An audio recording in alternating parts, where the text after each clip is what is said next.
Bonsoir, bienvenue sur la Libre Antenne, lundi, mercredi, vendredi, 21h minuit sur meta.tv ou metatv.org. Voilà, comme d'habitude, grand bonjour à la régie, grand bonjour aux modérateurs, grand bonjour à tous les métanautes pour une soirée spéciale. Alors, vous avez initié déjà le concept avec Alain Benajam, c'est face au public, et ce soir, c'est Adrien Abosi. Bonsoir Adrien. Bonsoir, et je m'excuse du retard. Hein. Voilà, je viens à l'heure et des fois il y a de la Tu es régulation. pardonné avec toutes ces perturbations CGT. Il est vrai. Voilà, on recevait d'ailleurs un élu CGT de la cheminot CGT qui nous a confirmé que la grève est reconduite. Et donc, ah oui, je confirme, ouais. Donc il n'y a pas de souci là-dessus. L'euro, en tout cas, paraît bien parti. Et bien parti un peu, qu'est-ce qu'on peut dire aussi de notre pays? Bien parti aussi la France. Ah, ça fait un petit moment qu'il est mal parti, la France. Hélas. La France, donc, qui est dans un... Alors, depuis que ta dernière venue, justement, sur Meta TV, il y a encore, on va dire, plein de choses qui se sont passées. Ah ouais. L'actualité, de toute façon, elle est plus que riche. Et on voit que l'état général, en tout cas, la situation sur tous les plans économiques, social, elle est en train de se dégrader. Hein. Social, là on est bon, dans les grèves, la loi El Khomri. Alors comment est-ce que tu analyses justement toi un peu toute cette explosion de colère, tous ces mouvements là? Déjà, si tu regardes les choses avec un maximum de hauteur, tu te rends compte que tu peines à trouver dans la société un secteur qui n'aille pas mal. Tu as l'impression que tout part à volo. L'armée, les hôpitaux, l'éducation nationale, le tissu économique, la police, hein, puisqu'on voit oui, bien que la police manifeste.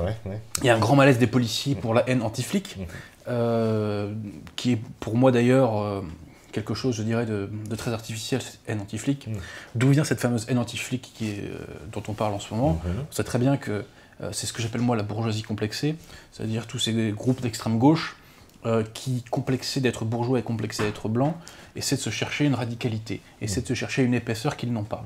Et donc, ils ont cette haine anti-flic alors que les flics, de fait, ne lui ont rien fait. Et s'ils veulent vraiment avoir la haine contre des gens qui persécutent le peuple au quotidien, qu'ils aient la haine anti-racaille. Parce que, je m'excuse, mais les racailles font 1000 fois plus, 10 000 fois plus, 100 000 fois plus de mal au quotidien à la population française que les flics. Mais la police, on a vu quand même des images choquantes. On voit les policiers frapper des gens, enfin, alors, je veux dire, clairement abusivement dans l'image, il n'y a pas de danger. Tu parles à quelqu'un qui connaît le sujet, puisque moi-même, j'ai vu en 2013 des images choquantes, mais de toute façon, tu sais qu'il y a des brebis galeuses partout. Quel groupe social, quel groupe corporatif peut prétendre être parfait? Voilà, donc ce sont des êtres humains. À partir du moment où tu mets le facteur humain dans une situation, t'as de l'imparfait, je veux dire, c'est évident. Donc bien entendu qu'on peut leur faire des reproches. Quel est le principal reproche que je fais moi à la police aujourd'hui? Il est très simple. Si j'étais ministre de l'Intérieur, déjà on rigolerait, hein. Mais si tu veux, l'ordre principal que je donnerais à la police, c'est de démanteler l'économie parallèle. Je ne dis pas qu'on ne fait rien du tout contre l'économie parallèle, mais je n'ai pas l'impression, si tu veux, qu'on s'attaque vraiment au cœur du problème. Or, plutôt que d'emmerder, passe-moi l'expression, les automobilistes, je pense qu'on ferait mieux, si tu veux, de mettre le paquet sur la lutte contre l'économie parallèle. Bon, donc je n'ai pas l'impression que la police est utilisée de façon le plus efficace. Et d'ailleurs, anecdote, tu sais, après que Valérie Trierweiler est sorti son bouquin sur Hollande, elle avait évoqué la fameuse phrase descendant. Oui. Je sors de mon cabinet à ce moment-là, et je voulais pas prendre le chemin habituel, pour x, y raison, et je prends pas le métro au même endroit. Et tu vois, je vois un barrage de flics qui m'empêche d'aller à la rue, je vois les misères, vous pouvez pas passer par là, donc allez par ici. Donc je vais à la rue d'à côté, vous pouvez pas passer par là, allez par ici, puis de fil en aiguille, je me retrouve à côté des Champs-Élysées, et je me retrouve pris dans une souricière de CRS. Et pourquoi? Parce qu'en fait, on était à côté de l'Élysée, et il y avait une manifestation de 30-40 personnes à tout casser, les Cendants contre Hollande. C'est un truc bidon, ultra bidon. Mais les mecs, et moi je me retrouve, par pur hasard, si tu veux, je me retrouve pris là-dedans. Tu vois? Et donc, tu vois, je suis dans une souricière comme ça, et tu vois, je veux sortir, je dis écoutez, moi je suis pas manifestant, je sors du cabinet, je suis fatigué. C'était un vendredi soir en plus. Hein. Voilà, donc après, tu vois, les mecs veulent pas me laisser sortir, parce qu'ils ne me croient pas, et je me mets à péter un câble, tu vois, je suis un peu nerveux, moi, des fois, ça m'arrive. Hein. Je dis c'est scandaleux, je suis avocat barreau de Paris, j'appelle le bâtonnier, je n'ai rien à foutre, parce que tu sais que tu peux pas, quand tu es avocat, il faut appeler le bâtonnier avant d'être mis en garde à vue. Donc tu vois, je pète un câble. Et au bout d'un moment, je leur dis, mais en plus, vous avez des ordres de merde, vous nous faites chier. Bon, quand t'es énervé, t'as pas forcément un langage très châtié. Hein. Vous nous faites chier, alors que c'est l'open bar pour les racailles, tout ça. Je peux te dire que tous les CRS, ils baissaient les yeux. Il n'y en a aucun qui a levé la main pour me mettre une tarte. Ils baissaient tous les yeux, ils savaient tous que j'avais raison. Je leur disais, vous avez des ordres de merde, vous ne vous attaquez pas aux oppresseurs du peuple français. Voilà. Donc au bout d'un moment, il y a un de leurs chefs qui est venu et qui m'a exfiltré, on va dire. Mais voilà, tu vois, je me dis, bon, là les mecs, ils mobilisent. Il devait y avoir quoi à ce moment-là? 100 CRS et policiers pour 30 mecs. 40 personnes qui faisaient pas de mal à une mouche. Moi, je dis un truc tout bête. Ces mecs-là, moi, je les aurais mis plus tôt, si j'étais mis à l'intérieur, dans les Transiliens. Là, on aurait évité des infractions, tu vois. Bon, voilà, donc la vraie critique qu'on peut faire à la police, c'est ça. Après, la police, elle obéit à des ordres. Elle obéit à des ordres, bien sûr. Hein, donc, in fine, c'est nos politiques les responsables. Parce que même souvent, ce qu'on leur reproche sur certaines affaires, c'est qu'il y a une espèce de passivité, justement, comme tu dis, envers les casseurs, envers les... Alors là, il faut rebondir là-dessus, c'est très important. Parce que tu sais que la police était extrêmement offensive à la Manif pour tous, y compris contre les... je dis pas qu'il n'y avait pas de fouteurs de merde dans la Manif pour tous, hein, mais, ou même un jour de colère, si tu veux. Là, on a vu une police extrêmement agressive et offensive. Ah oui, Manif pour tous, on a vu des familles se faire arrêter un peu sans raison, voilà, sur le côté... Et jour de colère, c'est encore pire. Oui, jour de colère, c'est pire. Ouais. Jour de colère, moi, je vais te dire, j'ai vu l'organisation d'une souricière. C'est-à-dire que les mecs, ils ont empêché les gens de sortir au bon moment. Moi, je suis sorti au dernier moment. Tout à fait, mais nous, c'est pas ça, c'est ce qui nous arrivait. On est sorti juste au dernier moment. Exactement. Et ensuite, ils étaient en train, en fait, de bloquer la place et de faire une souricière, alors comme tu dis, de bloquer toutes les rues. Et il n'y avait aucun trouble à l'ordre public. Moi, je sais, j'y étais. Il n'y avait aucun trouble à l'ordre public. Donc, c'était vraiment purement gratuit. Là, on peut critiquer la police. Mais qu'a-t-on vu? Nous avons vu, dans cette loi El Khomri, c'est des groupes antifa, globalement, qui ont... et puis, après, si tu veux, ils ont brassé autour d'eux, ils ont agrégé autour d'eux des populations, par exemple des étudiants, qui, initialement, ne sont pas forcément sur ce logiciel. Mais les antifas... on les a beaucoup vus pendant ces manifestations, sans qu'on les nomme d'ailleurs dans les grands médias. On disait les casseurs, les trucs comme ci, les trucs comme ça, ou l'ultra-gauche. Et donc, on a vu quand même qu'ils avaient un certain open bar. Parce que quand tu vois les images de flics qui se font caillasser, sans broncher, caillasser, insulter, mais à jour de colère, on aurait fait le dixième de ça, mais on se serait pris à coup de tête, balayette, manchette, à coup de taser, quoi. Enfin, c'est... Enfin voilà, donc au bout d'un moment, d'ailleurs, excuse-moi, je reviens dessus, chez Bourdin, un CRS, tout à fait, a appelé pour dire qu'effectivement, ils avaient les ordres de les laisser foutre la merde. Tout à fait. Eh bien moi, je vais te dire le fond de ma pensée là-dessus. Hollande a compris que c'était difficile pour lui pour 2017. Donc la seule façon qu'il a de gagner, c'est d'avoir une candidature unique à gauche, ou quasiment unique à gauche. Il a déjà détruit la candidature écologiste en réussissant à diviser les Verts. Bravo pour lui. En prenant Emmanuel Cos dans son gouvernement, exactement. Il a flingué tous les Verts. Exactement. Et puis Jean-Vincent Placé. Jean-Vincent Placé, voilà. Donc c'est toujours ça d'enlever. Maintenant, il faut décrédibiliser la candidature Mélenchon. Et moi, je pense que ce que veut faire Hollande, c'est faire comprendre aux Français que extrême gauche, entre guillemets, parce que bon, Mélenchon, ce qui est vraiment d'extrême gauche, à discuter. En tout cas, il revendique... En tout cas, il revendique certaines références. Je pense que ce qu'il voulait montrer aux Français Hollande, c'est que extrême gauche égale chienlit, si tu veux, pour parler poliment. Et en gros, c'est une façon de dire, c'est vraiment ça, c'est vraiment pour ça que vous allez voter. Tu vois, je pense que c'est ça l'idée qu'il y avait derrière. Autrement, il n'avait aucun intérêt. Mais ça a été quand même très instructif, je trouve, ces manifestations. Parce que Hollande, clairement, alors justement, par rapport à la séquence là qu'on est en train de vivre, il peut plus reculer, clairement. Il peut plus revenir en arrière, parce qu'on va dire que s'il fait un rétropédalage là, à l'heure où on parle, c'est terminé. Autant mettre les clés sous la porte, on ferme les rideaux et on s'en va. Y a pas il est dans une truc où il peut plus reculer. Et en même temps, j'ai l'impression que en fait, il est quand même tombé sur un os en face, parce que là, c'est quand même... on voit bien que... on accuse la CGT, mais finalement, c'est une espèce de mécontentement général aussi. Quoi. Et même, on a même l'impression que le peuple français cherchait presque le prétexte. Le prétexte, exactement, voilà. Il cherchait le prétexte pour gueuler, tu vois. Pour gueuler, exactement. Sachant que cette loi El Khomri, les mesures les plus choquantes n'ont pas toutes été enlevées. Hein, il y a quand même 2-3 trucs quand même assez chauds. qui pour moi n'apporteront strictement rien à l'économie française. Je pense, tu vois, aux accords de compétitivité. Ça, c'était le terme qu'employait Sarkozy. Quand Sarkozy le proposait, c'était quelque chose de dégueulasse et de nul à chier, pardon pour mon langage. Mais en revanche, quand c'est la gauche qui le fait en mettant d'autres noms, c'est fantastique. Bon. Je crois qu'ils appellent ça les accords offensifs. Voilà, c'est les accords offensifs qui sont pour moi, d'un point de vue juridique, une monstruosité. Mais de toute façon, je ne pense pas qu'il y en a beaucoup qui seront signés. Mais je vais te synthétiser très simplement la loi El Khomri. La loi El Khomri, selon ses opposants, c'est vraiment un truc qui va détricoter le code du travail, on va redevenir des esclaves. Et du côté des partisans, on nous dit c'est fantastique, c'est la modernisation du code du travail, vous allez voir, ça va booster l'économie. Rien du tout. Pourquoi ? Parce que l'immense majorité des mécanismes juridiques prévus par la loi El Khomri sont subordonnés à des accords d'entreprise. Or, qui dit accord d'entreprise dit que de fait, 80% des sociétés françaises ne seront pas concernées par cette loi. Voilà. Tout simplement parce qu'il n'y a pas de représentation syndicale. Alors, la loi Rebsamen... Oui, parce qu'ils ont repoussé aussi les quotas pour la représentation syndicale. Alors, justement, la loi Rebsamen... Alors ça, c'est encore notre problème. Mais disons que la loi Rebsamen, en août dernier, avait... Comme quoi, là, tu vois, le truc venait de loin.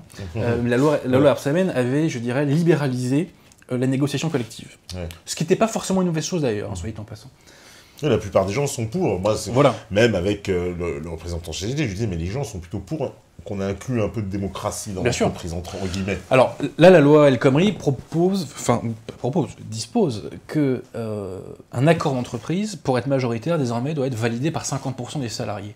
Moi, j'ai envie de dire une chose simplement. Si vous faites confiance aux syndicats, si vous faites confiance à la responsabilité des salariés, je ne vois pas en quoi c'est choquant. Alors, pour être tout à fait franc, moi, je suis allé à quelques conférences organisées par l'Ordre du Barreau là-dessus, et ce que disaient les DRH divers et variés, c'est qu'eux, ils n'étaient pas forcément pour le 50%, parce que ça les clivait. Et que parfois, si tu veux, un accord, c'est pas de façon manichéenne, généralement, qu'on arrive à mettre en place un accord d'entreprise. Mais j'y reviens, cette loi El Khomri, in fine, ne concernera qu'un nombre très restreint d'entreprises. Et la tartufferie suprême de cette loi El Khomri, c'est quoi ? C'est qu'on s'attaque au code du travail, alors que, je vais être très franc avec toi, le code du travail, il pourrait être facilement amélioré par des petites mesures par-ci par-là. Mais à tout casser, tu gagnes 300 400 000 emplois, pas plus. Le vrai boulet de l'économie française, le vrai boulet, je dirais, inhérent à la France, parce que je pourrais te parler du libre-échange, de la liberté de circulation des capitaux, etc. Mais le vrai boulet inhérent à la France, c'est le coût du travail. Et pourquoi on ne s'attaque pas au coût du travail ? Parce que si tu t'attaques au coût du travail, tu t'attaques à l'immigration. Parce qu'on sait très bien que l'argent qu'on demande, ou que la sécurité sociale, l'URSSAF, le RSI nous prennent, c'est en grande partie pour acheter la paix sociale, que je me permets d'appeler, la paix ethnique parfois.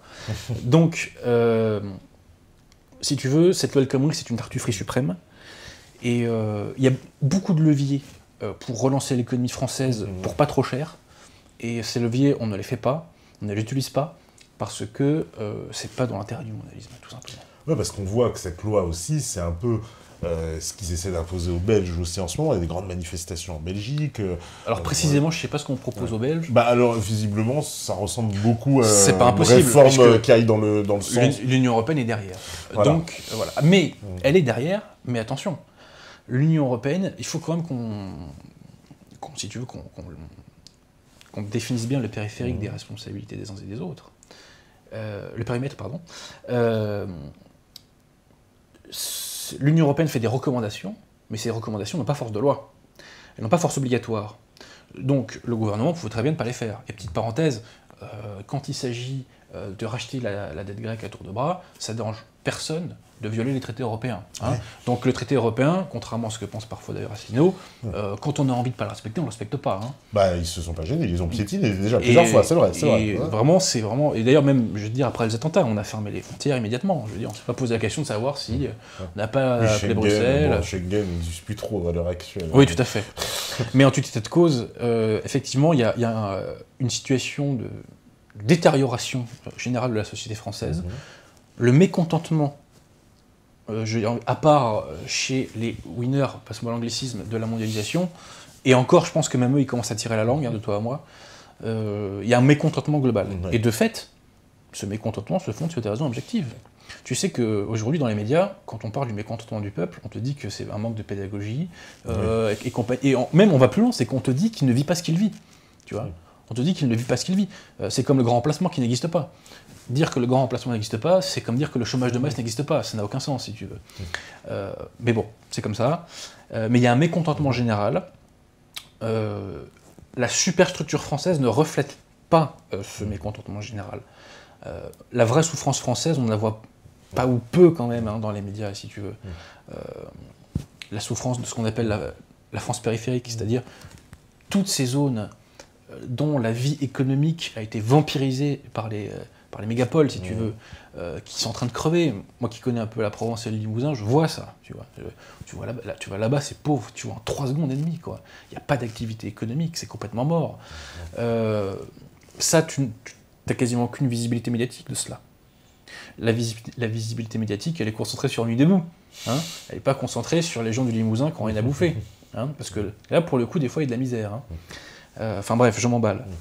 Mais tu vois, comme quoi il y avait effectivement un moment de vérité quand même. Hein, on a vu cette bourgeoisie de gauche se recentrer sur son propre nombril. On a vu ces antifas très courageux face à des policiers droit-lomistes qui ont pour ordre de les laisser foutre le bordel, mais un peu moins courageux face au SO de la CGT qui était un petit peu énervé. Hein, je sais pas si tu avais les images, mais c'était du lourd. Hein. Oui. On a ce mécontentement qui vraiment arrive partout. C'est pareil, ce qu'on parle beaucoup dans les grands médias de la souffrance des professions libérales. Très peu, ça. Je vais te dire, dans mon entretien à Indepensa Web TV, j'ai dit une phrase qui a choqué beaucoup de gens. J'ai dit que juridiquement, pas économiquement, juridiquement, les salariés sont des enfants gâtés comparés aux professions libérales. Mais je maintiens. Quand tu es salarié, tu as une rémunération qui tombe tous les mois.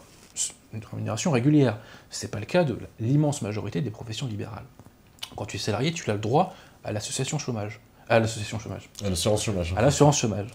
Moi, si demain je suis sur le carreau, et on m'a piqué la moitié de mon blé chaque année, mais si je vais à Pôle emploi, on me dit au revoir monsieur. Hein. Donc tu vois, il y a tous ces trucs-là. C'est pareil, c'est comme les congés payés. Moi, j'ai pas de congés payés en tant que profession libérale. Si je bosse pas mes dossiers, eh ben, mes dossiers ils avancent pas et le blé il ne tombe pas. Donc, je maintiens que quand on est salarié, on est juridiquement, je dis bien seulement juridiquement, parce que la caissière, je sais bien qu'elle galère. Même si elle est aux 35 heures, je sais que c'est pas simple. Sa vie n'est pas simple, je le mesure. Mais juridiquement, on a des privilèges, hein, entre guillemets, hein, comparé aux professions libérales.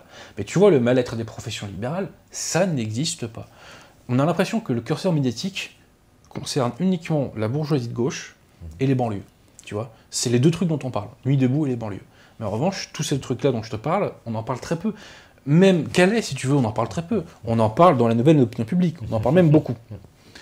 Mais de fait, dans les grands médias, on en parle de façon incidente de temps en temps, oui c'est vrai, mais pas tant que ça. Mais justement, je veux rebondir sur la nouvelle opinion publique, parce que il y a eu récemment l'affaire Black M, alors ça on en a parlé. Mise à l'amende légendaire. Et ça, c'est de la nouvelle opinion publique. À 100%. Totalement, ça. Parce à 100%. Que ça arrive d'Internet. Alors, son type, c'est F de Souche, c'est ça, les premiers qui ont balancé le truc. Bon. Grosse dédicace à F de Souche. Voilà, ceux qui connaissent le rap, vous savez, ces paroles de Black M, hein, même moi, je la connaissais, cette chanson, depuis très longtemps. D'ailleurs, cette chanson, il y a quand même une hypocrisie, je trouve, des gens, parce que ça passait partout, à Skyrock, à Énergie. Et je vais te dire... Son offus des années après, j'ai envie de dire, mais les mecs, réveillez-vous, ça passait partout. Et d'ailleurs, il y a beaucoup de choses à dire, je pense, sur le groupe Section d'Assaut, qui est pour moi, je suis pas un spécialiste de rap, mais pour moi, c'est un nouveau type de rap. Pour moi, c'est un type de rap qui vise spécifiquement les blancs urbains, si tu veux. Et d'ailleurs, si tu prends le fameux clip que j'ai revu de Black M Désolé, le héros du clip, c'est un petit blanc, tu vois, c'est un couffard, tu vois, c'est le personnage principal du clip. Et ce qui est rigolo, parce que quand même Black M, c'est pas le plus méchant hein, dans le rap, soit dit en passant. Soit dit en passant, quelle est la vraie morale de l'affaire Black M que moi j'ai bien aimé? C'est que maintenant, t'insultes la France, tu te prends des coups. Maintenant, on réplique. Avant, on pouvait chier sur la France sans rien avoir en retour. Et ben maintenant, c'est terminé ce temps-là. Et je veux dire, moi, quand j'allais au rugby, quand je suis passé senior au rugby, c'était un de mes potes qui emmenait en voiture. Tu vois, je le rejoignais Porte d'Ivry. Et puis on allait en voiture ensemble au stade. Et lui, il écoutait du rap. Et donc, il m'infligeait Skyrock, tu vois, il m'infligeait ces trucs-là. Et il écoutait beaucoup Sniper. Ouais, Et je connais bien Sniper, personnellement. Voilà, tu vois, tu leur demanderas... Ils sont d'ici d'ailleurs, hein, tu sais. Gros dédicace à Sniper. Mais alors on y va doucement, je vais rencontrer leurs potes dans la rue. Alors j'y vais très doucement. Mais tu vois, ils ont le fameux morceau France. Oui, à la fin du morceau France, je m'en fous à la limite de la fin des paroles, mais tu vois, t'as un coq, et le coq, t'as un coq qui crie, qui chante, je sais pas comment on doit dire, et ce coq, à la fin, il se prend un coup de fusil. Il se prend un coup de fusil, ouais. Ce qui est quand même violent, tu vois. Si tu fais ça, un chant de muezzin, on dit comme ça. Ouais. Donc si tu prends un chant de muezzin avec un coup de fusil derrière, on dit oula attention. Si tu prends un chant de rabbin et que là encore plus. Mais voilà, sa chaise électrique. donc moi je te dis, mais le symbole de la France qui se fait tirer dessus, ça ne choque personne. Enfin, je veux dire, voilà. Et donc comparé à ça, si tu veux, Black M, c'était quand même. C'était vraiment gentil. C'est du light. Hein. Voilà. Ouais. En plus, je vais te dire, moi j'ai pas de direction sur une ambulance, le pauvre Black M. Mais la morale de l'histoire. Il y a deux morales de l'histoire, c'est que, la nouvelle opinion publique a de plus en plus conscience d'elle-même, et au-delà de sa masse critique, elle a de plus en plus conscience d'elle-même, elle a de plus en plus conscience de sa force, et l'autre morale, c'est que tu insultes la France, t'es châtié. Et tu vois, hypocrisie totale de nos médias, c'est une affaire de racisme. Et ça, alors c'est marrant. C'est marrant parce qu'en plus, l'affaire du racisme, elle est apparue quand le maire a évidemment déprogrammé. Ils ont dit les racistes ont gagné. Ouais. Mais non, mais comment ça les racistes? Je vais te la faire simple. Qu'est-ce qui me gênait, moi, pour Black M? C'est que pour moi, Black M, c'est une profanation mondialiste d'une commémoration qui est quasi. Sacré, le mot est trop fort, mais d'une commémoration vraiment solennelle. Parce que Verdun, c'est un moment. C'est un moment. Centrale de l'histoire de France.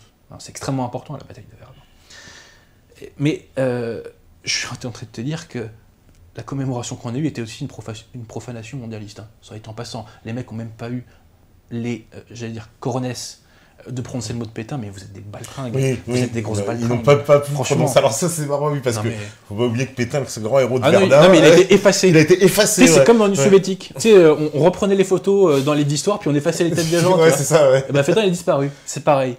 Ouais, parce qu'on n'a pas voulu mentionner son nom. Mais je vais dire une chose. À la limite, s'ils avaient vraiment voulu avoir un rappeur noir, ils auraient pu appeler Topa.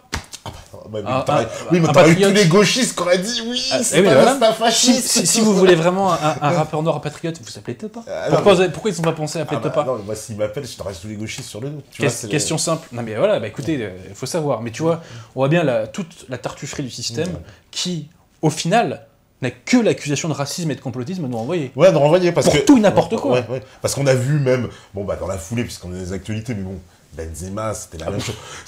Ah oui, non, mais... qui hurle le racisme parce qu'on l'a pas sélectionné. Le multimillionnaire Benzema, voilà, quel scandale. Qui hurle et que c'est la France qui est raciste, évidemment, et c'est tout le monde, voilà, une fois après.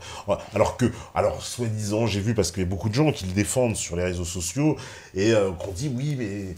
les propos, ils ont été travestis. Alors moi, je suis parti rechercher l'interview originale, la fameuse interview où il dit « Oui, je choisis la France pour le côté sportif ». Bon, il n'y a pas d'équivoque quand même. Dans l'interview, quand on lit le sens, il dit clairement, en gros, j'ai choisi la France parce que bon, il y avait plusieurs meilleures chances d'opportunités en France qu'en Algérie. Voilà, je vais te dire, moi, franchement, cette interview de Benzema est cultissime. Et ce qui est génial, c'est que tu as Luis Fernandez sur le plateau, je crois, si je ne me trompe pas, qui le relance et qui dit oui, mais quand même, t'es content de jouer pour l'équipe de France. Et le mec, si tu veux, il saisit jamais la perche qui lui est prise, quoi. Il ne la saisit jamais. Et le message qu'il dit, c'est en gros, la France, mais je m'en tape complètement, quoi. Et je vais te dire, je préfère ce discours. Sincèrement, au moins le mec, il assume. Par contre, derrière, tu ne la fais pas la France raciste. Voilà, c'est ça. Parce que là, le message que tu nous dis, c'est j'ai rien à foutre de vous. Et après, quand on ne sélectionne pas, tu boudes. Attends, faut savoir, Coco. Hein. Et puis, je te rappelle quand même que tu es multimillionnaire. C'est un peu grâce à la France, quand même. Enfin, grâce, c'est parce qu'il vit en France. En tout état de cause. On va pas être non plus hypocrite. En tout état de cause, je suis pas certain que Benzema était une grande victime du racisme. Hein. Je ne dis pas que le racisme n'existe pas. Oui, bien sûr, c'est ça. Mais moi non plus, je pense pas. Surtout à son niveau, quand on gagne beaucoup d'argent comme ça. Et puis, blague à part. Tu vois, on rebondit sur l'interview débile de Cantona. Oui. L'équipe de France raciste. Attendez, les mecs, il vous faut quoi, là? Il vous faut quoi de plus? Mais ça, c'est presque une blague, parce que en Roumanie, j'ai vu qu'ils s'étaient fait charcler, parce qu'il y a 2 présentateurs qui ont dit l'équipe de France, c'est le Congo et tout, et ils se sont fait immédiatement, évidemment, charcler complètement. Mais c'est pas une équipe... non, c'est loin d'une équipe raciste. Alors là, si ça, c'est une équipe raciste... Alors, ceci étant, tu sais que Ouais. je crois qu'il y a beaucoup à dire sur l'équipe de France de football. Ouais. Tu sais que pendant longtemps, on entendait que c'était une politique, en gros, c'était plus ou moins politique le fait qu'il y ait autant de Noirs et de Maghrébins dans l'équipe de France. Et moi je disais non, c'est des conneries, c'est que les mecs ils sont objectivement meilleurs. Mais quand même, moi je me rends compte que pendant Domenech, il était là de 2004, je crois, 2010, Ouais, ça. les Blancs ne savaient pas jouer au football. Hein. Entre 2006 et 2010, il n'y avait aucun Blanc qui savait jouer au football. T'avais que des Noirs. T'avais même pas beaucoup de Maghrébins. Hein. Non, t'avais que des Noirs. Ouais, Par le Gaulle, tu vois, t'avais Lloris t'avais coupé. Lloris coupé, c'est tout. Mais t'avais que des Noirs. Et là, depuis Deschamps, soudainement, je me rappelle plus depuis Blanc parce qu'il n'est pas resté longtemps, mais depuis Deschamps, bizarrement, t'as une poussée entre guillemets de joueurs blancs. Ouais. Sachant qu'on sait très bien que la question identitaire commence à susciter des frictions dans le peuple de France. Je spécule, hein, je suis vraiment pas. Tu sais, je suis pas en train de te plaider mon dossier là. Hein. Mais des fois, je me pose des questions. Est-ce que c'est pas vrai qu'il y a pas parfois quelques petites consignes qui sont passées? C'est pas forcément impossible. Ouais. C'est pas forcément. Ouais, c'est un peu politique tout ça. Bon, je vais prendre quand même des questions. Parce Allons-y. que sinon, on va me dire, oh là là là, et vous parlez. Et il y a tellement de choses à dire. Alors, allez, première question. On me dit, bonsoir, maître Abosi. Oh là, tu vois, respect. C'est bien respect comme titre. Vous prônez l'enracinement et la réhabilitation du catholicisme comme remède aux maux qui touchent la France Oui, et que vous imputez au jacobinisme.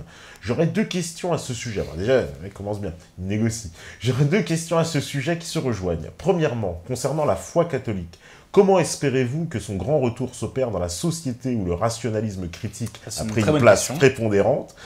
Et ne vous défilez pas en invoquant la divine providence. Par quel processus humain croyez-vous ce retour possible? Alors, tu sais que c'est pas se défiler que d'invoquer la providence et les grâces du bon Dieu. Hein. Ça, c'est pas du tout défilé, c'est très important. Je pense qu'on est tous touchés plus ou moins d'ailleurs par ça. Je vais être très simple. Si je ne me trompe pas, en 1905, quand on a voté la loi de séparation entre l'Église et l'État, si je ne me trompe pas, il y a un abbé qui était élu à l'époque député, qui a dit « Vous n'allez pas au bout de votre logique, mais la société ira au bout. » Et à l'époque, ça a pu ne pas choquer grand monde, la laïcité, parce qu'on n'en mesurait pas les conséquences pratiques. D'accord ? Mais quand on ira au bout de tout ce logiciel républicain et mondialiste, quand on verra les conséquences pratiques véritables, et quand on le verra à grande échelle, et on voit bien que c'est en train de monter, ça, tu vois, que ce soit le grand remplacement, la destruction du tissu industriel, la destruction du tissu économique au sens large, les fondements de l'éducation nationale, l'abrutissement des Français, l'américanisation des Français, etc., etc., etc., etc. Les gens se recentreront vers la vérité. Et il y a un autre critère qui va jouer beaucoup, c'est la souffrance. Tu sais, Jules Renard disait « la joie rend impuissant ». Je le crois. Effectivement, la joie rend impuissant. J'ai cette expression qui n'est pas très élégante, et je m'en excuse, qui est celle des puceaux du réel. Tous ces gens qui ne connaissent pas la souffrance, en vérité. Hein, qui ne connaissent pas le stress des charges à payer, du loyer à payer, tu vois. Les gens qui ne savent pas ce que c'est qu'un coup de pression par une caïra. Tout ça. Donc, comment revenir au catholicisme? La souffrance amènera les Français à y retourner. Et quand on sera allé au bout de ce logiciel républicain et mondialiste, on dira « stop ». Et aussi, il y a un autre point qui est intéressant, c'est la présence de l'islam en France. Moi, je ne suis pas de ceux qui diabolisent l'islam, notamment parce que l'islam n'est que le corollaire de l'immigration. C'est-à-dire que l'islam, en tant que tel, n'a pas tellement de sens, si tu veux. Hein. Bon. Mais face à un islam qui va être de plus en plus conquérant, pourquoi? Parce que l'Arabie Saoudite met le paquet. Hein. On voit bien que partout dans la région, enfin, je dirais Europe et Moyen-Orient, l'Arabie Saoudite finance à fond tout ce qui pousse le wahhabisme. Oui, mais voilà. C'est un fait. Les mosquées, la formation des imams, etc. C'est partout dans le monde, hein. C'est partout dans la région. C'est dans le Kosovo et c'est en Algérie. En Algérie, il y a un clash. Il y a un clash entre l'Algérie et l'Arabie Saoudite. Et il y a un ministre algérien qui a fait une sortie il n'y a pas longtemps sur... je ne sais plus c'était le ministre de quoi, mais qui a fait une sortie il n'y a pas longtemps pour critiquer le wahhabisme. Tu remarqueras que tous les pays qui sont attaqués sont des pays qui n'étaient pas wahhabo-compatibles. Hein. Que ce soit la Tunisie, que ce soit Bachar el-Assad, même l'Iran avant, etc. Bizarre. Hein. Donc, face à un islam qui a vocation, pour des raisons démographiques et pour des raisons stratégiques de l'Arabie Saoudite, à grandir, si tu veux, tu ne pourras pas être dans l'entre-deux, si je puis dire, de la laïcité. Au bout d'un moment, faudra que les gens choisissent. Soit ça sera l'islam, soit le catholicisme. Mais la laïcité, n'est pas un rempart face à l'islam, contrairement à ce que croient beaucoup de gens très bêtes. Au Au contraire, bien la laïcité, c'est ce qui permet l'islam. Puisque c'est le fait que le catholicisme ne soit plus un vecteur d'organisation de la société qui permet à ce que la société s'organise autrement sur des pans entiers du territoire. Disons que les musulmans, ils font que profiter d'un espace libre, en fait. Tout à fait. On leur dit, allez-y les mecs, mettez le paquet, ils mettent le paquet. Et voilà, c'est tout. Voilà, ils ne font qu'exercer un droit qui leur Bien a été sûr. donné, et puis voilà. Mais après, évidemment, presque, est-ce que aussi on peut dire que l'islamisation, elle est inévitable par rapport à la démographie? C'est une question démographique, quoi. C'est-à-dire, à un moment donné, ça oui. Alors, de deux choses l'une. Moi, j'aime pas le terme d'islamisation, j'aime pas parler des musulmans. D'accord. Parce que quand les gens parlent des musulmans, ils parlent des Maghrébins. On va pas se mentir, ils parlent pas des Français convertis, ils parlent pas des Gaulois convertis. On parle des Maghrébins et, de façon un peu plus subsidiaire, de certains subsahariens qui sont aussi musulmans. Alors, les chiffres de la drépanocytose nous apprennent que 35% des naissances sont des naissances extra-européennes. Il y a 10 ans, c'était 25% des naissances en France qui étaient des naissances extra-européennes. Aujourd'hui, c'est 35%. Donc, je réponds à ta question, oui. Après, moi, je suis pas fan du terme islamisation. En fait, il y a une maghrébinisation, africanisation du territoire. Mais c'est pas pour autant que les cultures traditionnelles africaines débarquent en France. C'est une espèce de goulbi-boulga, un peu de culture française, beaucoup de culture africaine, un peu de culture américaine, un peu d'islam. Enfin, tu vois, c'est vraiment une culture spécifique qui est en train de naître, dont d'ailleurs, je pense, on n'a pas trouvé le nom véritable encore. Voilà. Mais le terme d'islamisation, pour moi, est très impropre.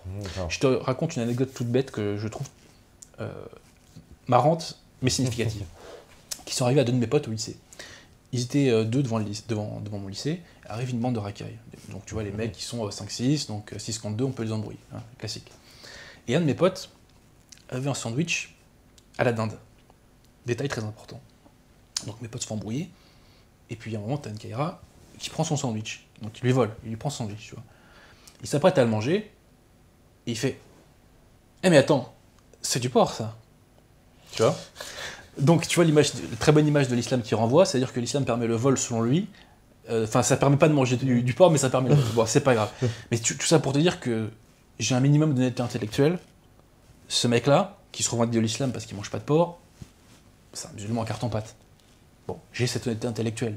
Un musulman un peu conséquent, théoriquement, ne vole pas. En tout cas, selon leur... Donc, tu vois, le terme d'islamisation... D'accord, ouais. Voilà. Racaillisation, c'est mieux déjà. Oui, bien sûr. Alors, ceci étant, je mets un bémol à mon propre argument.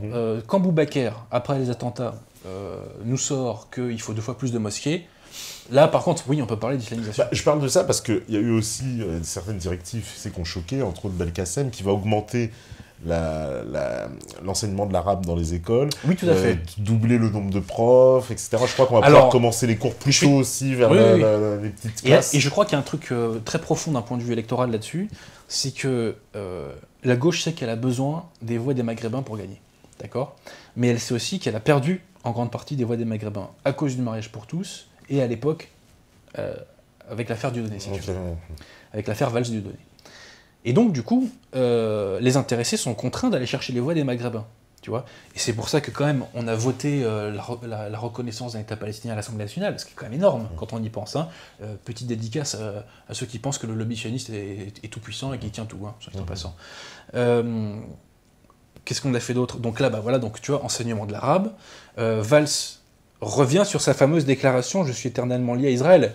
Tu as vu ? Ah, j'ai pas vu. Chez Aziza, il a dit... Ah mais oui, mais ce que je voulais dire par là, tu sais que la phrase originale, c'est « par ma femme ». Oui, par ma femme. Donc c'est par ma femme. Et là, il transforme le truc, tu vois, le toupet, quoi. Le mec te dit « Ah mais oui, mais c'est parce qu'en fait, Jérusalem, c'est la religion des 3 monothéismes, et donc nous, en France, comme on a du catholicisme, de l'islam et du judaïsme, c'est pour ça que je suis éternellement lié. » Non mais quel tartuffe, mec. Mais franchement... D'accord, belle pirouette.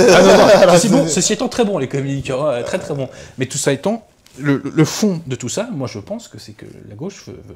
Elle veut récupérer un peu les voix. Elle veut récupérer les voix des Maghrébins. Tu sais quoi, qui va alors dans le sens de ce que tu dis, parce que, je sais pas si tu as remarqué, le gouvernement, on est en pleine crise, mais il fait un peu une distribution en ce moment à certains secteurs cibles. Tu peux le dire. Voilà, les fonctionnaires. Les fonctionnaires, t'as vu, on a augmenté les profs, on a augmenté les machins, etc. On va des catégories par catégorie en essayant de rattraper les voix. Et j'ai vu, alors très intéressant aujourd'hui, qu'ils ont repassé encore une mesure, cette fois à destination destination des gens de l'outre-mer qui pourront bénéficier en fait des congés bonifiés, les fameux congés bonifiés, pour le moment, qui n'étaient valables que pour les gens qui habitaient en fait en métropole et qui venaient des Antilles, de la Réunion, etc.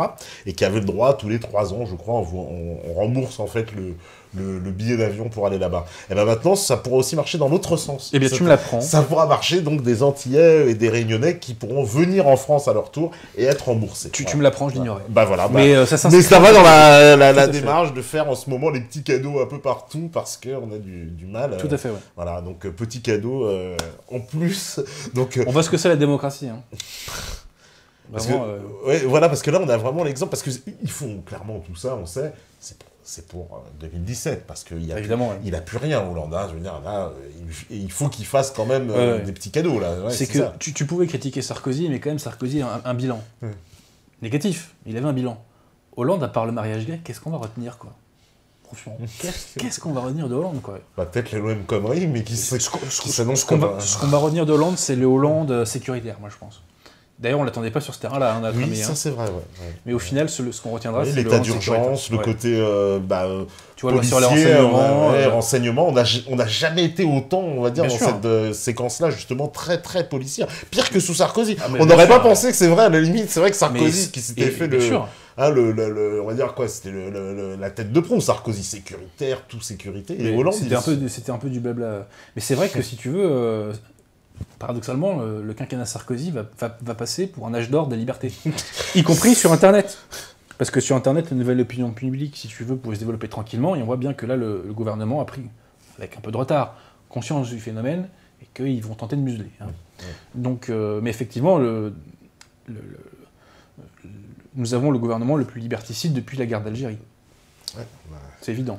Qui était un gouvernement de gauche, Guy Mollet aussi, non? Tout à fait. Faut le rappeler, non, parce que des fois, il y a des choses qui sont pas très claires.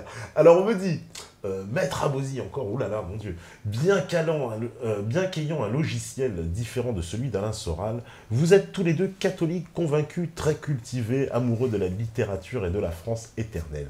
Compte tenu de ces points communs, accepteriez-vous de travailler avec lui si vous le proposez? Participant à des conférences, par exemple. C'est quelque chose qui revient assez souvent, ça. Alors que je suis pas un... Enfin, je connais un peu Soral, hein, j'ai vu ses vidéos, j'ai lu quelques-uns de ses bouquins, mais on n'a pas du tout les mêmes références, on n'a pas du tout les mêmes... Enfin, si tu veux, c'est... je veux pas, si tu veux, pour moi, Soral, je m'occupe pas de Soral, il fait ce qu'il veut, hein, mais on n'a pas les mêmes références. On n'a pas les mêmes objectifs, on n'a pas les mêmes méthodes d'action, si je puis tenter de m'exprimer ainsi. Et si tu veux, on ne vise pas la même chose. Après, tu sais, Soral, on va être très clair sur la question Soral. Moi, je distingue deux choses. Je distingue la machine Soral et la doctrine. D'accord? La machine Soral, donc un site internet et une maison d'édition, de fait, ce sont des très bonnes choses. Ça a permis à beaucoup de gens de découvrir Pierre Hillard, ça a permis à beaucoup de gens de se débrancher du storytelling dominant, et de ce point de vue-là, on peut considérer que le site a fait du bien. Tu vois, que Égalité et Réconciliation a fait beaucoup de bien, ça a permis vraiment à beaucoup de Français de découvrir des auteurs très intéressants, donc voilà. La maison d'édition aussi, Contre-Culture, a réédité des bouquins très intéressants. Il y en a qui... Bon, moi, m'intéresse pas tellement, tu vois, tout ce qui est extrême gauche, c'est pas tellement ce qui m'intéresse. Mais tu vois, quand ils rééditent du Delassus ou du Bainville, je suis obligé de dire que c'est une très bonne chose. Et s'ils permettent de découvrir du Delassus ou du Bainville à des gens qui ne le connaissaient pas, et bien de fait, c'est une très bonne chose. Après, tu as la doctrine de la réconciliation. Et là, sincèrement, enfin, c'est... Je comprends qu'on ait lancé ça à une époque, donc en 2007, je crois. Et c'est important que, si tu veux, cette carte ait été jouée, pour qu'on voit ce que ça donne. Or, 10 ans après, sauf erreur de ma part, il n'y a pas beaucoup de résultats en termes de réconciliation, parce que c'est pas aux Français d'aller vers les étrangers, hein. C'est aux étrangers d'aller vers la France, hein, soit en passant. Hein. Bref. Enfin, à considérer qu'ils doivent rester. Hein. Parce que, comme tu le sais, moi je suis partisan de leur immigration. Mais si tu veux... Bon, moi, la réconciliation, j'y crois pas une seconde. Hein. Ouais, t'y crois pas. Non, mais j'y crois pas une seconde. C'est que j'ai trop pris le transport en commun pour y croire. C'est tout. Donc, pour revenir à Soral, on n'a pas vraiment les mêmes références, puisque moi je suis plutôt, si tu veux, dans un logiciel gauche-droite à l'ancienne. Lui, il est plutôt... je crois qu'il... Sauf erreur de ma part, je veux pas me... Tu sais, j'aime pas dire des choses des gens quand ils sont pas là pour se... Mais je crois qu'il se défie quand même de gauche. En tout cas, aux dernières nouvelles. La façon dont il se positionne par rapport au catholicisme, je la connais pas vraiment. Mais je sais que la conciliation, si tu veux... La réconciliation n'est pas compatible avec le retour au catholicisme des Français. Parce qu'avec 15 millions de Scandinaves sur le sol français, ça va être difficilement conciliable, hein, tout ça. Hein. Ça va être très difficilement conciliable. Alors c'est comme l'abbé Pagès, il veut convertir tout le monde. Lui. Alors ceci étant, c'est une très bonne chose de convertir tout le monde, mais je suis assez lucide et je pense pas qu'on y arrivera, tu vois. Ouais, ils sont peut-être pas d'accord. Mais ceci étant, pour l'assimilation, je te le dis franchement, le baptême c'est pas mal. Hein. T'as fait une bonne partie du chemin. Mais ça n'engage que moi de dire ça. Alors, on me dit, Monsieur Abosi, lors de votre dernière émission sur Méta TV, vous parliez du côté conspirationniste et obsessionnel sur les sujets du sionisme et de la franc-maçonnerie. Mais dans votre allocution sur Agence Info Libre, vous parlez pas mal des parrains Rothschild qui sont liés de près au sionisme et à la gouvernance mondiale. Ma question est la suivante. Est-ce une façon indirecte de dénoncer le sionisme ou préférez-vous vous concentrer sur des sujets qui concernent tout le monde, comme l'argent, la finance, le sionisme concerne en priorité les Israéliens et les Palestiniens. Moi, je suis français, si Dieu. Alors, il faut distinguer deux choses. La question juive et la maçonnerie existent. D'accord ? Et d'ailleurs, dans mon prochain bouquin, je fais une mise au point là-dessus. Tu vois ? La question juive existe, et la maçonnerie existe. Ce sont des sujets très importants, d'accord ? Ce qui mérite à titre personnel, c'est, si tu veux, le côté pavlovien et hystérique sur ces questions-là, d'y voir tout le temps partout, tu vois. Ce qui ne veut pas dire qu'il n'y a pas de réseau juif, ce qui ne veut pas dire qu'il n'y a pas de réseau maçonnique, ce qui ne veut pas dire que ces réseaux ne sont pas parmi les plus actifs dans la question du mondialisme et de la spiritualité globale. Attention. Mais si tu veux, tu peux pas expliquer Nuit debout avec la question juive. Voilà. Hein, tu peux pas expliquer les racailles avec la maçonnerie. La réalité, c'est quelque chose de plus complexe que ça. C'est de quelque chose de beaucoup plus complexe que ça. Tu peux pas expliquer les antifas par la question juive. Hein, faut arrêter de délirer 2 minutes. Hein. Bon. Donc, ce sont des questions qui existent, qu'il faut traiter sérieusement, par exemple avec du Louis Bérémy, que vous avez reçu il n'y a pas longtemps. Hein. Qui en parle calmement en plus, hein, pas de façon hystéro. Donc, ce sont des choses qui existent, mais c'est pas parce que ça existe qu'il faut délirer là-dessus. Voilà, c'est ça. Et soyons très clairs, je suis le premier à me moquer des réflexes pavloviens des gens du système, d'accord ? Ça ne veut pas dire que dans ce que j'appelle la nouvelle opinion publique, il n'y a pas des réflexes pavloviens aussi. Dans la dissidence qui est un secteur de la nouvelle opinion publique, un segment, il n'y a pas de réflexe pavlovien. Et moi, ça me fatigue, si tu veux. Et moi, tu vois, à chaque fois, je pense que j'ai quand même pour mérite d'apporter des concepts nouveaux. Chacune de mes conférences apporte des concepts nouveaux. Et quand je vois qu'on me dit que je parle pas du sionisme, mais j'en ai rien à cirer du sionisme, les mecs. J'en ai rien à cirer. C'est pas dans ma vie. Ça n'existe pas, tu vois. Je veux dire, c'est... les gens qui pensent que les sionistes tiennent la France et dirigent tout, mais ils délirent complètement. Délire complètement. Même dans le monde des affaires. Moi, je vais te dire, j'ai des activités dans le monde des affaires. Je vois beaucoup de gens. Vous pensez qu'il n'y a que des juifs, mais vous délirez mais complètement. Je te dis pas qu'il n'y a pas de juifs dans le monde des affaires. Je dis, mais croire qu'en France, il n'y a que ça, mais c'est de la folie. C'est-à-dire que c'est quelqu'un qui ne voit plus la réalité. C'est de tout ramener, en fait, systématiquement voilà. à l'équation du sionisme dans tous les sujets, quoi. Comme on le voit pour certains. C'est vrai que c'est... Et j'ai envie de dire aux gens, imaginons que 100% des Juifs de France fassent leur alia, je crois. Oui, l'alia, ouais, quand ils retournent... Vous croyez qu'il n'y aura plus de problème en France comme ça du jour au lendemain ? Vous croyez que le problème du chômage sera résolu ? Vous croyez que le problème des racailles sera résolu ? Vous pensez que le problème de la déchristianisation sera résolu ? Ça changera sans doute des choses, ici ou là. Oui, c'est vrai. Est-ce que ça changera tout ? Non. Bien sûr que non. Et j'ai envie de... Pour la question juive, il y a un livre que je recommande de lire, mais il est difficile à trouver. C'est le livre que Baudelomini a écrit sur Édouard Drummond, qui est un livre très respectueux sur Édouard Drummond, mais Baudelomini te dit, mais quand Drummond dit que la Révolution n'a bénéficié qu'aux Juifs et qu'elle n'est faite par eux, il dit, bah factuellement, c'est pas vrai. Et parce que Baudelomini a fait ce travail de sociologie sur les élites françaises. Il te dit, c'est pas vrai.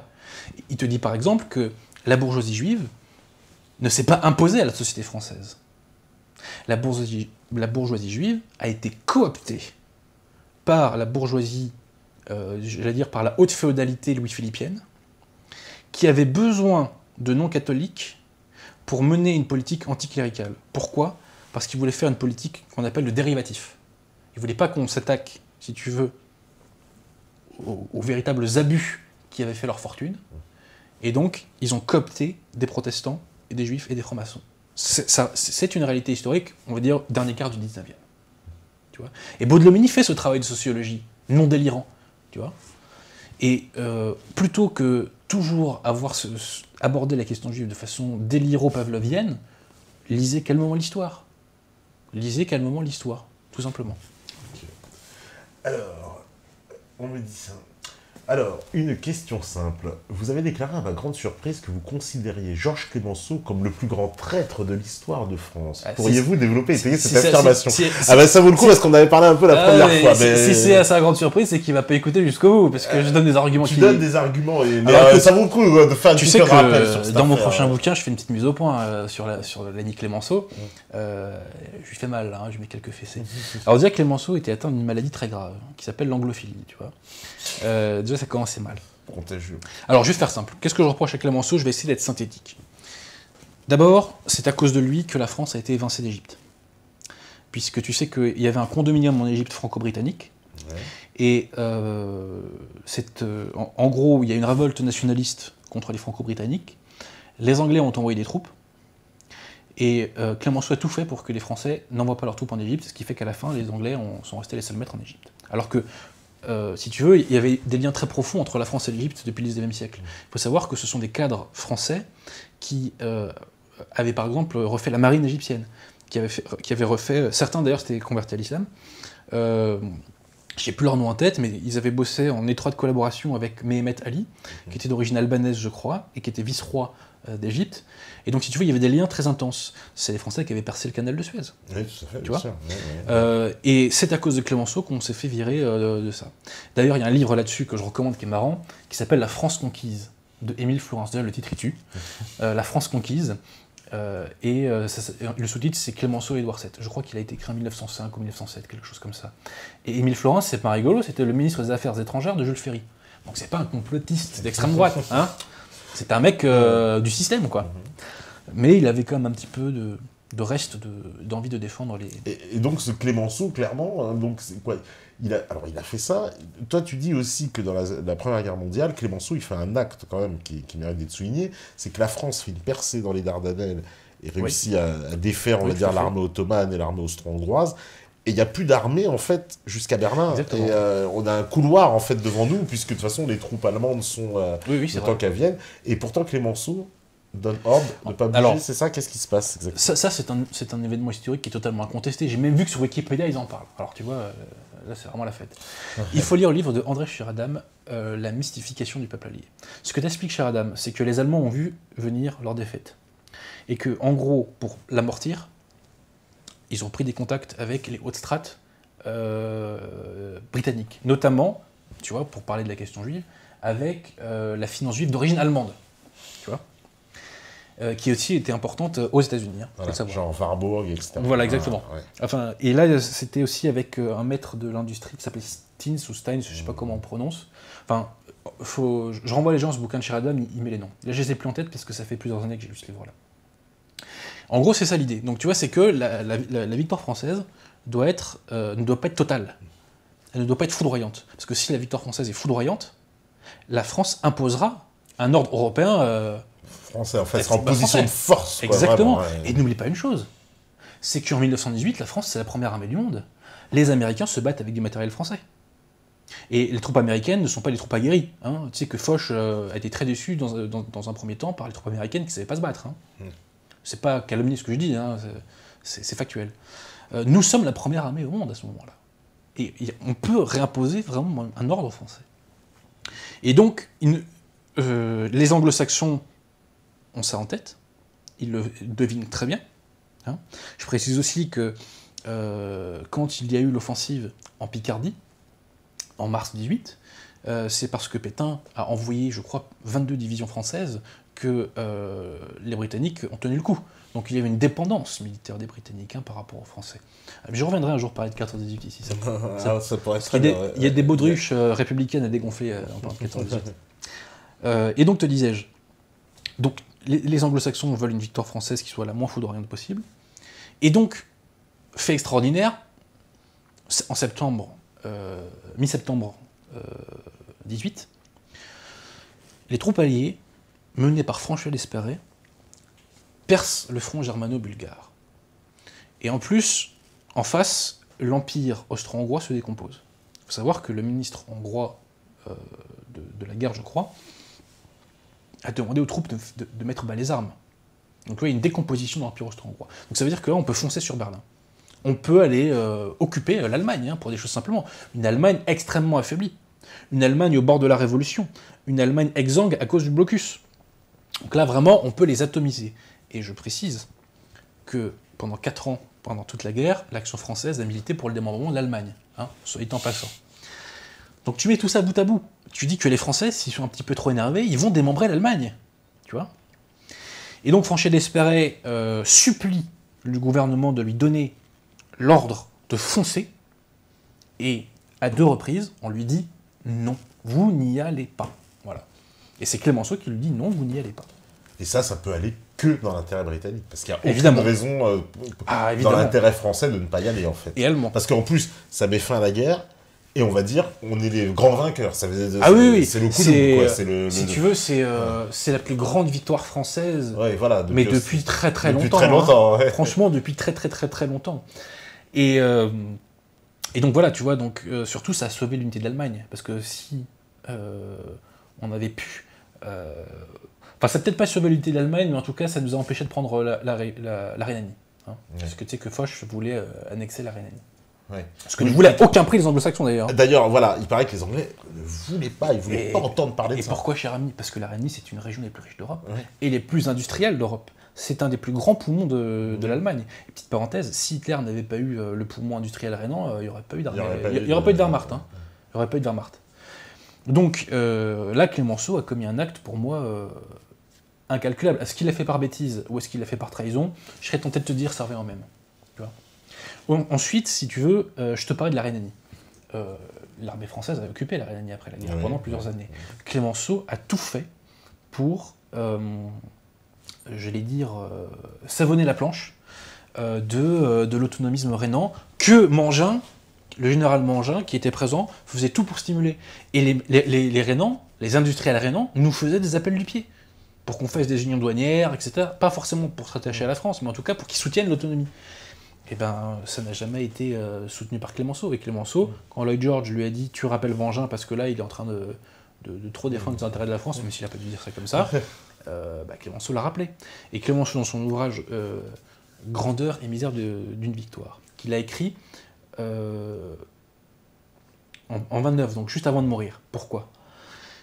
Parce que Foch avait égratigné Clémenceau dans ses mémoires. Et donc, en fait, c'est une réponse à Foch, ce livre-là. Et Clémenceau, dans cet ouvrage, raconte qu'après la guerre, il a beaucoup voyagé, et que, en voyageant, il est retombé un moment sur Lloyd George. Je ne sais plus si c'est en Angleterre ou ailleurs. Et Lloyd George lui dit comment vous allez, comment ça se passe pour vous ? Et il lui dit formal, depuis que j'ai compris que dès que l'armistice a été signé, vous êtes redevenus les ennemis de la France, ou un truc comme ça. Et Lloyd George lui dit mais c'est notre politique traditionnelle. Et j'ai envie de dire Clémenceau, mais t'as attendu 1918 pour le capter, ça ? Ou même, t'as attendu ton voyage pour le capter ? Non mais franchement. Et puis je peux continuer. C'est pareil, le pétrole de Mossoul. Si tu connais les accords Sykes-Picot. Oui, les fameux accords qui vont se partager le Proche-Orient, la France et l'Angleterre. Exactement. Donc Total est à l'origine de ça. Je veux dire, à l'origine de Total, c'est tout ça. D'ailleurs, petite parenthèse, c'est un descendant de Giscard, l'ami Picot, soit dit en passant. Et là, je renvoie les gens, s'ils veulent une sociologie sérieuse des élites françaises, je renvoie les gens aux ouvrages de Baudelomini, notamment dans Les Glorieux de la décadence, il explique les origines de Giscard. Bref. Et donc, selon les accords Sykes-Picot, on avait le pétrole de Mossoul. Donc, tu vois, quand même, une source financière costaud. Et bien, Clémenceau va à Londres, je crois, en 19, et il dit à Lloyd George, qu'est-ce que vous voulez ? Et il lui dit, je veux Mossoul, et Clémenceau lui dit, vous l'avez. Et on a le témoignage du secrétaire, je crois, de mémoire de Lloyd George. Donc tu vois, tu as beaucoup de choses comme ça qui font qu'au bout d'un moment, ça devient du lourd. Et puis il y a le livre qu'on avait traité ici avec Pierre Hillard, là, de Carol Quickly, qui parle beaucoup de l'histoire secrète de l'oligarchie anglo-américaine. Et il y a le fameux groupe de mineurs, et dedans c'est très intéressant parce qu'il fait référence à ça, et il parle du traité de Versailles, et il dit qu'il faut absolument empêcher les Français de prendre le dessus, parce que l'Angleterre ne doit pas avoir une France forte sur le continent. C'est-à-dire qu'il faut qu'ils soient forts, mais pas... Voilà, il faut les contenir. Et tu sais que, selon l'historiographie républicaine, Clémenceau a été dur, il a défendu vraiment durement les intérêts de la France, alors qu'en fait, rien du tout. Et quand tu penses que la France a eu 1,5 million de morts, quand tu penses qu'on a eu 1/12 du territoire complètement ravagé, quand tu penses qu'on est la première armée du monde à ce moment-là, excuse-moi, avoir que l'Alsace-Lorraine, c'est quand même pas un truc de fou, hein, sincèrement. Et puis en plus, ça n'a pas assuré la sécurité de la France. Oui, puisque c'est reparti 30 ans après. Exactement. Donc c'était pas... Exactement. Parce que comme te le dit Bainville, à partir du moment où l'Allemagne conserve son unité, c'est un grand pays, hein, les Allemands, hein. C'est pas des guignols. Hein. À partir du moment où l'Allemagne conserve son unité, elle est une menace pour la France. Voilà, c'est tout. Bon bah, on va faire la petite pause, je pense que ça, c'est l'heure, c'est parfait, on me dit. Et puis, on va reprendre le cours des questions, comme d'habitude, sur Méta TV. À vous la régie.